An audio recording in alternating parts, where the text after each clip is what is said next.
এটি সুস্পষ্টভাবে বাংলাদেশকে একটি ব্যর্থ রাষ্ট্রে পরিণত করার জন্য ইতিহাসের পরাজিত শক্তি আজকে সুপরিকল্পিতভাবে এই পরিস্থিতিকে তৈরি করছে বলে আমরা মনে করি।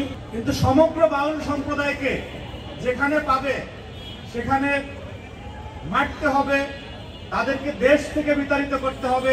আমি মুসলমানের সন্তান, বাউল জারি সারি যারা গায় তাদেরও প্রত্যেকেরই ধর্ম আছে। কোন ধর্মে কাউকে এই ধরনের লাইসেন্স দেওয়া হয় না যে আপনি ইচ্ছা মতো কাউকে পেটাবেন। দীর্ঘকাল ধরে বাংলাদেশে যে আবহমান বাংলার সংস্কৃতি, এই বাংলাদেশে বাউল জারি সারি লোকগান পালা গানের আসর বসে আমাদের লোকজ শিল্পীরা আমাদের প্রাত্যহিক জীবনের সুখ দুঃখ, আনন্দ বেদনা, সামাজিক বিভিন্ন অবক্ষয়, সুফিবাদ, ভাব দর্শন, বিভিন্ন বিষয় গানের মাধ্যমে বাণী প্রচার করে থাকেন।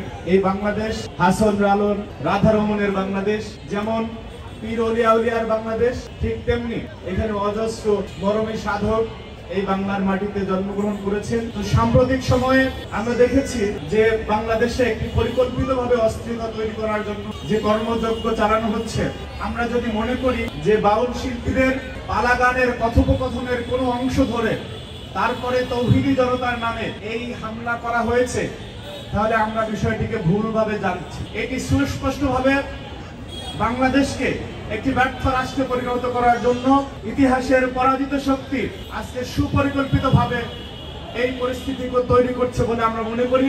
বাউল হোক অথবা অন্য কোনো পেশার হোক, সাংবাদিক হোক, বুদ্ধিজীবী হোক, বিশ্ববিদ্যালয়ের শিক্ষক হোক, ব্যক্তিগতভাবে বক্তব্যে কথোপকথনে যে কারো ভুল হতে পারে, সেই ভুলের জন্য তাকে প্রায়শ্চিত্ত করতে হবে, অপরাধ করলে তার শাস্তি হবে।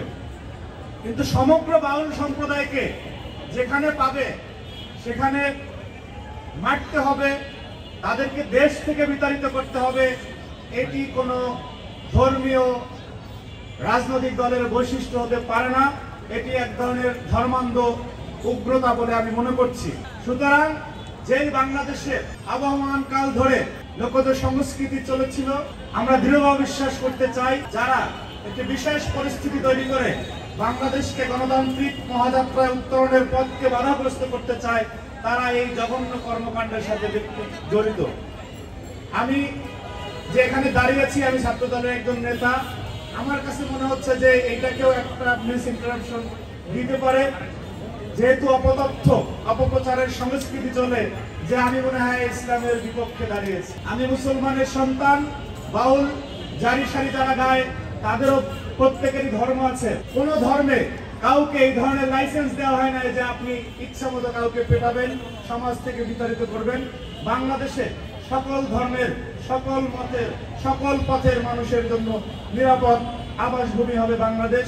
সেই লক্ষ্যেই সাম্য, মানবিক মর্যাদা এবং সামাজিক সুবিচারের বাংলাদেশ প্রতিষ্ঠায় এদেশে মুক্তিযুদ্ধ হয়েছিল এবং তারই ধারাবাহিকতায় 24 দেশে গণ অভ্যুত্থান সংঘটিত হয়েছে।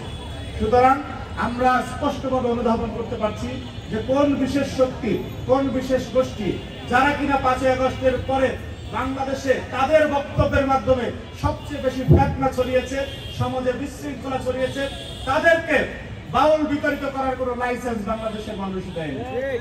সুতরাং তারই প্রতিবাদে আজকের এই যে প্রতিবাদী গান অনুষ্ঠিত হচ্ছে, সেইখানে আমি ব্যক্তিগতভাবে একজন সংস্কৃতি মনা মানুষ এবং সমাজের সচেতন মানুষ এবং বাংলাদেশ পন্থী একজন নাগরিক হিসেবে আমি সংহতি প্রকাশ করছি।